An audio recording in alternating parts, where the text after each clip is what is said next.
ശരിക്കും പറഞ്ഞാൽ ജീവിത നിലവാരത്തിനനുസരിച്ചുള്ള ഭൂമിയുടെ വില ന്യായമായ നഷ്ടപരിഹാരം കൊടുക്കണം. ഇപ്പോൾ തൊട്ടടുത്ത തമിഴ്നാട്ടിൽ ഏകദേശം 800 ഏക്കറയോളം ഭൂമി ഈ പുനരധിവാസത്തിൽക്കാർക്ക് അവർക്ക് ഗവൺമെൻറ് ഭൂമിയും കൊടുത്തു.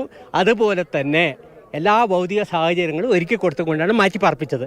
കേരളത്തിൽ അങ്ങനെ 15 ലക്ഷം കൊടുത്തിട്ട് എവിടെയോ പോയിക്കോ എന്ന് പറയുന്നതാണ്. ശരിക്കും പറഞ്ഞാൽ ഇവിടെ തൊട്ടപ്പുറത്ത് മാവൂർ ഗോളിയർ റൈൻസിന് വേണ്ടിയിട്ട് ഉള്ള യൂക്കാലി ഗ്രാൻഡീസ് തോട്ടമുണ്ട്. അത് ശരിക്കും ഒരു ഭാഗത്ത് കൊടുത്താൽ ഈ നടുക്കാട്ടിനുള്ളിലുള്ളവരൊക്കെ മാറ്റി പാർപ്പിക്കാവുന്നതാണ്. ഗവൺമെൻറ് ഫോറസ്റ്റിനെ സംബന്ധിച്ചോളം ഭൂമി കുറയുന്നുമില്ല, ജനങ്ങൾക്ക് സൗകര്യമാവുകയും ചെയ്യും.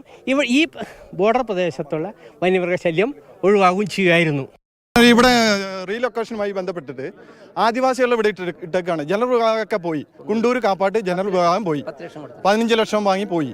ഇത് സംസ്ഥാന സർക്കാരിന്റെ റീബിൽഡിലെ പദ്ധതിയാണോ അല്ല കേന്ദ്രത്തിന്റെ സ്വയം സന്നദ്ധ പുനരുദ്ധരണ? റീബിൽഡ് കേരള എന്നാണ് പറഞ്ഞത്, RKDP. അതിന് ഞങ്ങൾ ശക്തമായ സമരത്തിലാണ്. നൂൽപ്പുഴയും ഇതേ പദ്ധതി തന്നെ നടപ്പിലാക്കാൻ പോകുന്നത്. അല്ല, അപ്പോൾ അതിൽ ബാക്കി ജനറൽ വിഭാഗക്കാർ ഇവിടുന്ന് മാറി താമസം? ജനറൽ വിഭാഗമൊക്കെ പോയി. പക്ഷെ ആദിവാസികളെ കൊണ്ടുപോകാനുള്ള പദ്ധതി ഇല്ല എന്ന് പറയുന്നത്.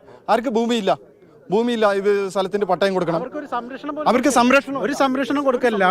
അവർക്ക് പദ്ധതി ഇല്ലാത്തതുകൊണ്ട് അവർ ഒറ്റപ്പെട്ട് ഇങ്ങനെ കഴിയാം.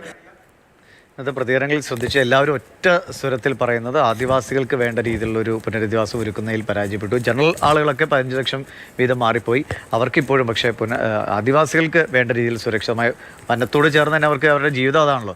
അതിന് ചേർന്നപ്പോൾ അദ്ദേഹം ഈ മാവൂർ റയോൺസിൻ്റെ സ്ഥലത്തെക്കുറിച്ചൊക്കെ പറയുകയും ചെയ്തു. അതുപോലും പക്ഷേ നമ്മുടെ സംവിധാനങ്ങൾ പരിശോധിച്ചിട്ടുണ്ടോ എന്നറിയില്ല.